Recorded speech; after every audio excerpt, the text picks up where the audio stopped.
Imagine a cheese so powerful, so aggressively, unapologetically intense that it has been banned from public transportation in France. A cheese that Napoleon Bonaparte couldn't live without, carrying it across military campaigns, demanding it at his table. A cheese that one of history's greatest food critics called, without hesitation, the king of all cheeses. And a cheese that almost vanished from the face of the earth forever. This is Époisses, and its story is unlike anything you've heard before. There's something almost contradictory about Époisses. From the outside, it can seem intimidating, even overwhelming. But for those who take the time to understand it, it becomes something entirely different. Not just a cheese, but an experience that challenges everything you think you know about flavor. To understand Époisses, you have to travel back 5 centuries to a small, quiet village in the Burgundy region of France. A village so unremarkable that most people have never heard of it. Its name, Époisses, and yes, the cheese was named after the village. It was the early 1500s, the age of the Renaissance, and in this small French village, a community of Cistercian monks was quietly doing something extraordinary. They were making cheese. These weren't just any monks. They believed deeply in craftsmanship, in turning raw, simple ingredients into something refined and lasting. So they experimented with local cow's milk, with salt, with the wild bacteria in their cellars. They washed their curds in brine and eventually in the local grape spirit, Marc de Bourgogne. What emerged from those damp stone cellars was unlike anything France had tasted before. For nearly 200 years, the monks refined it, perfected it, protected it, and then, one day, they left. No clear explanation, no record of why. They simply disappeared, leaving behind one thing, the recipe. The local women of the valley took that knowledge and carried it forward. Farms across the region began producing Époisses. By the year 1900, there were over 300 farms making it. It had become a symbol of Burgundian identity. And then, the world changed. When World War I began, the men left for the front. The farms struggled, and the complex process of making Époisses slowly faded. Then came World War II, and this time the cheese didn't just decline, it almost disappeared completely. By 1956, Époisses was nearly gone. Only a handful of people still remembered how to make it properly. A cheese loved by emperors on the edge of extinction. And this is what makes Époisses so remarkable. Not just its taste, but the fact that it survived at all. Because most traditions, once broken, are gone forever. But this one found its way back. Then, in 1956, everything changed.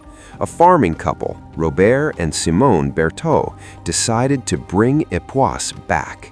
Using traditional knowledge passed down through generations, they began making it again on their small farm. It wasn't easy.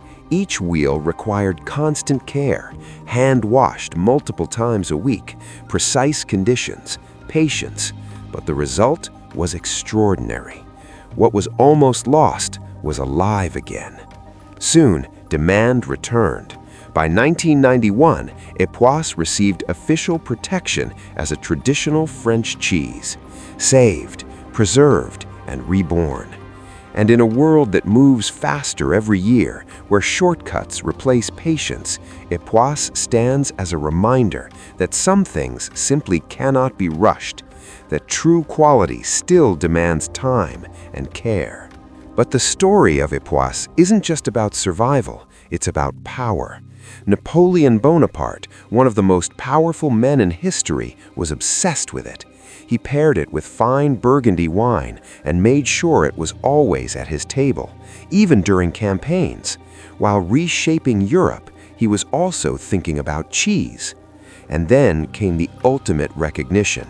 Jean-Antelme Briand-Savarin, one of the most influential food thinkers in history, gave Époisses the title that would define it forever, the king of all cheeses.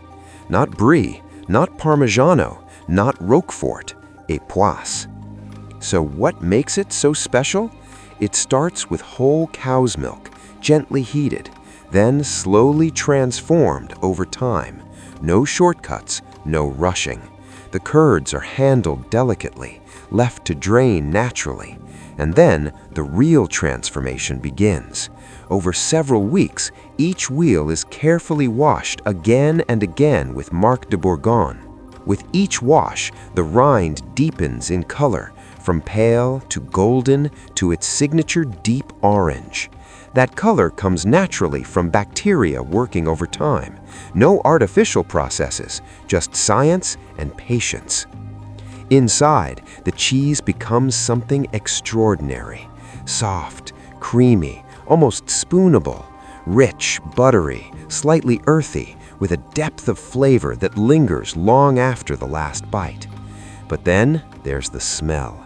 Époisses is famous for it. Strong, bold, unforgettable. Some say it's overwhelming. Others say it's perfection. There's even a long-standing belief that it was banned from public transport because of it. And honestly, once you smell it, you understand why. But here's the strange part. The stronger the aroma, the more experienced cheese lovers become curious. Because in the world of cheese, intensity often signals depth, and depth is where the real magic happens. The smell doesn't reflect the taste. Inside, it's far more balanced, creamy, rich, surprisingly approachable. To enjoy it properly, you have to serve it right. Bring it to room temperature, let it soften, pair it with fresh bread and a good wine, or go all in and enjoy it like Napoleon Bonaparte did. Époisses is more than a cheese. It's a story of survival, of tradition, of rediscovery. A cheese that fed an emperor, inspired a philosopher, and refused to disappear.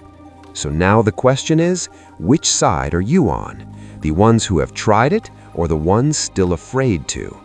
If you love stories like this, stories behind the world's most incredible foods, you're in the right place. Subscribe to Cheese Heaven TV and tell us, have you tried Époisses? And what should we explore next? Until next time, keep exploring, keep tasting, and never settle for boring cheese.